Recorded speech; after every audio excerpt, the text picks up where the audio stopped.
Fatiha.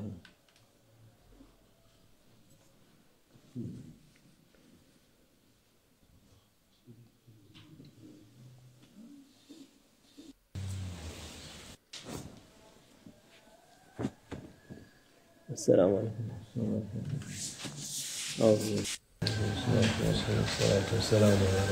محمد سيد الأولين والآخرين مدد يا رسول مدد يا سادة أصحاب الرسول مدد يا مشايخنا دستور مولانا شاء الله فعز حسن شيخ محمد حقان مدد طريقتنا الصحبة والخير في الجميع ما شاء الله كان وما لم يكن Allah Azze ve Celle'nin iradesi istediği şey oluyor. Everything happens by the will of Allah Almighty, and what He Almighty Allah wills, what He Almighty Allah decrees, happens. İstemediği şey olmaz. And there is nothing that occurs that is outside of Allah Almighty's will. İman eden insanların akıllarına koyması lazım şeyler. And this is a reality that those who believe must be aware of, that everything happens through the will of Allah Almighty. Her olan şeyde Allah'ın iradesi olmasa olmaz. In every event you must know that there is Allah Almighty's will, and everything happens because Allah Almighty willed it to happen. Onun için dünya yaşadığımız zaman, yaşadığımız yer, her şey Allah'ın Azze ve Celle'nin takdiriyle oluyor. The place where we live, everything happens through the will of Allah Almighty, and it is by Allah Almighty's decree that things happen the way they happen. Onun için mümin hiçbir şeyde telaşa kapılmaz.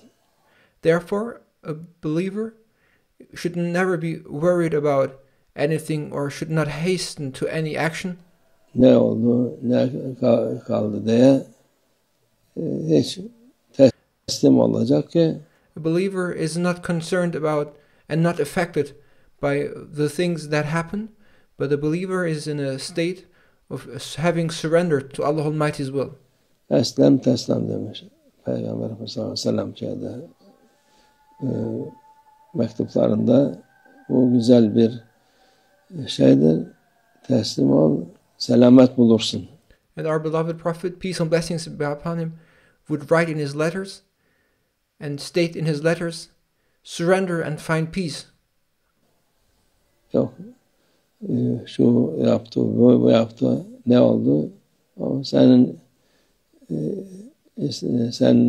kaygılanman, sen üzülmen, senin şeyle yapman bir şey ifade etmez.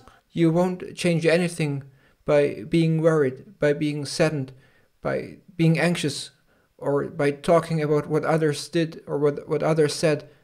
Those things won't change anything. İfade eden sen hak yolda sebat olman. And all that matters and all that you should be concerned about is to follow the way of Allah Almighty and to be steadfast in following the way of truth. Yaptığın ibadetler öteki türlü de imanımızı muhafaza etmek. You should focus on your worship and you should focus on preserving and protecting your faith. Dünya yıkılıyor, dünya batıyor.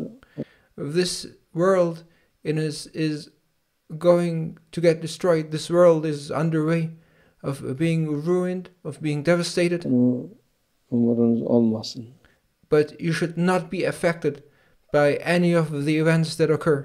Onun sana bir faydası yok. You should not be affected, you should not be worried, and you should not be concerned about those events, and you should know that they don't have an effect. Çünkü sen bir şey değiştiremezsin. And you don't have an effect on the events, and you cannot change them. Allah Azze ve Celle'nin iradesi yürüyen odur. Because there is Allah Almighty's will, and everything happens according to Allah Almighty's will, and it is Allah Almighty's will that is in effect. Onu kabul edeceksin. You must accept this truth. Rahat edeceksin. Başka türlü yok panik atak oldum, yok bilmem ne oldum, şu oldum oldu. You must accept this truth that everything happens through the will of Allah Almighty, and then you must surrender and be patient and not be worried about anything. Should not be anxious or concerned about things, and you should not give yourself up to suffer from panic attacks or any kinds of states of anxiety. Sen kendi haline bak, işlerine devam et. Just focus on yourself.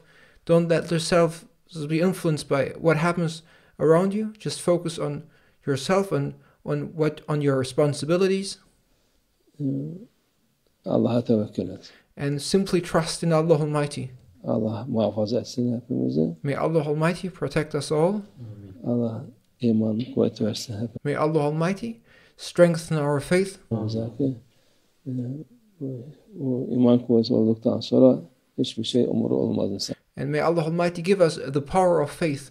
Because if you have faith, then nothing will affect you. ومن الله التوفيق. الفاتحة.